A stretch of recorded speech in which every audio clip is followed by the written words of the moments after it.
I'm a game designer on Tales of the Shire. I'm the technology director. One of the user experience designers.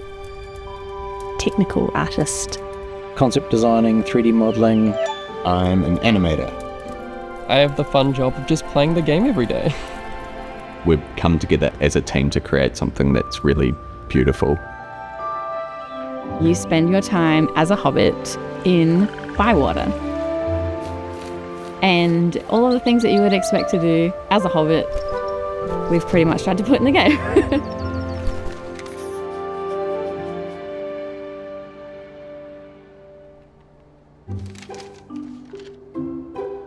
I've been involved since the very beginning of the project, really trying to get the kind of foundations for the game set up and working out how we wanted this to look.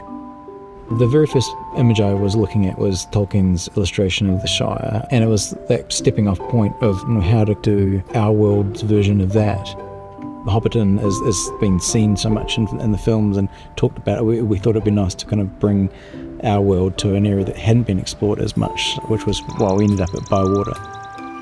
Kind of wake up in the Shire, and the first thing you get to do as a player is choose what kind of hobbit you want to be.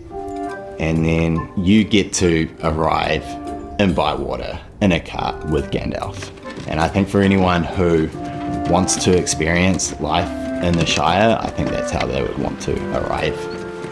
You're able to kind of change your hobbit, the shape, the tone, the personality, everything, so that you truly can, kind of create this hobbit version of yourself or hobbit character that you would like to partake in this story. We wanted to make sure that you can change everything from your face shape to your foot hair, but no shoes. No shoes for hobbits though. Part of the challenge with letting the player create whatever character they wanted meant that there were a lot of technical things that we had to get around.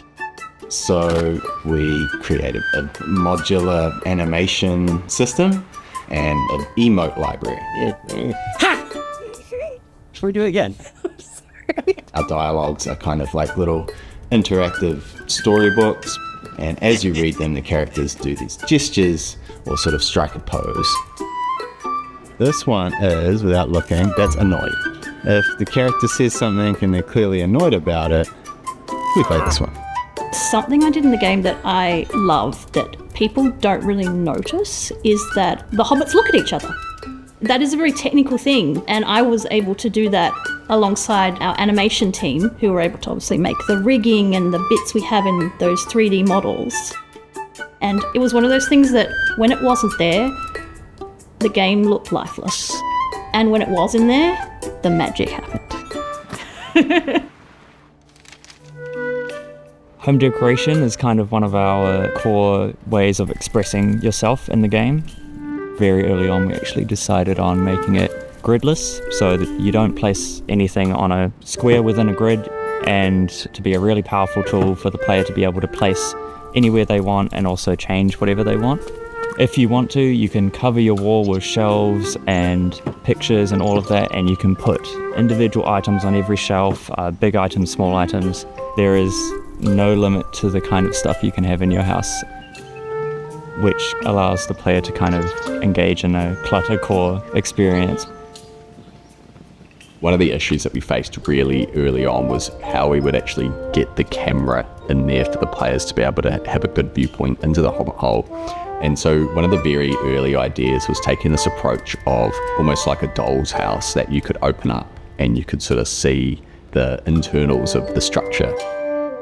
The camera system is very dynamic and adapts to all sorts of different sort of situations. When they go into the hobbit hole, the camera sort of sticks very close to them and follows them through. When we go into the decoration mode, you can see that you get into this more of a cutaway sort of look, which is this dollhouse view. The end result looks straightforward and it sounds straightforward, but technically it was a very difficult sort of process. When you're designing your home, you get to sort of pick the vibe that you want. There's so many decorations and items to choose from. You can change the wallpaper, the floor, the skirting. But you can also mix it up as well and have something that feels more like specific rooms that have themes of their own. The furniture aspect was kind of cool. I got a lot of freedom.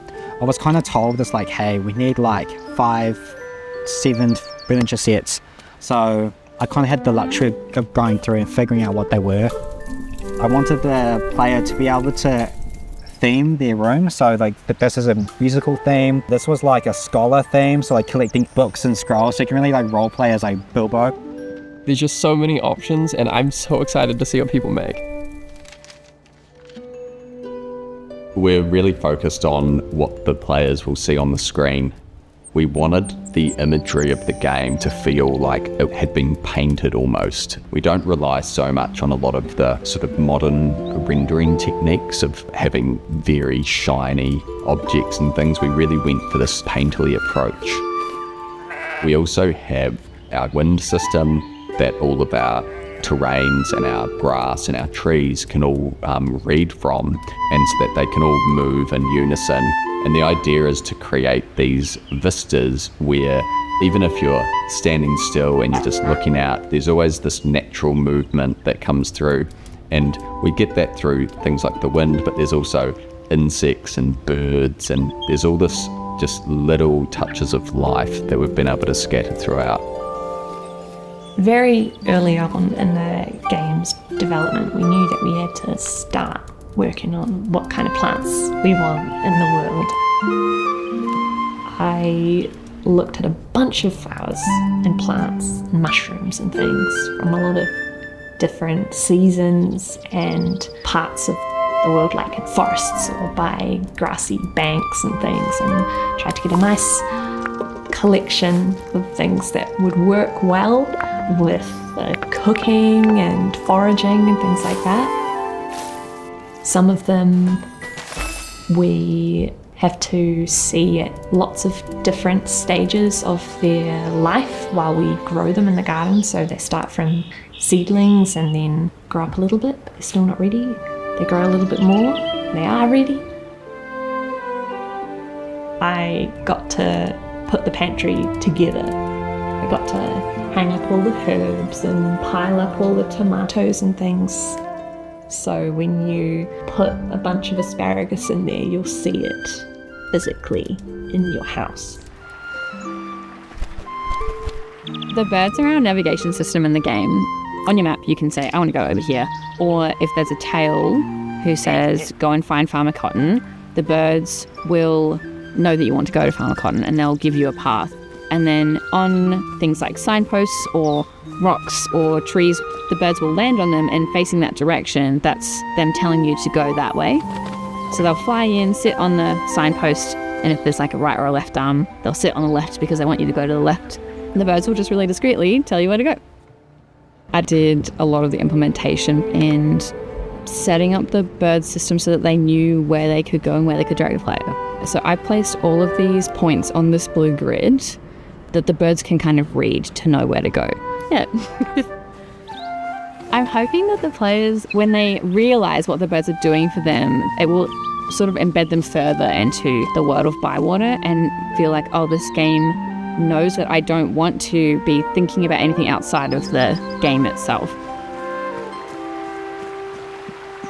It's about, meeting new characters and making new friends, finding different ways to relax, whether it's fishing or tending a garden or decorating a house or just customising your personality in your Hobbit.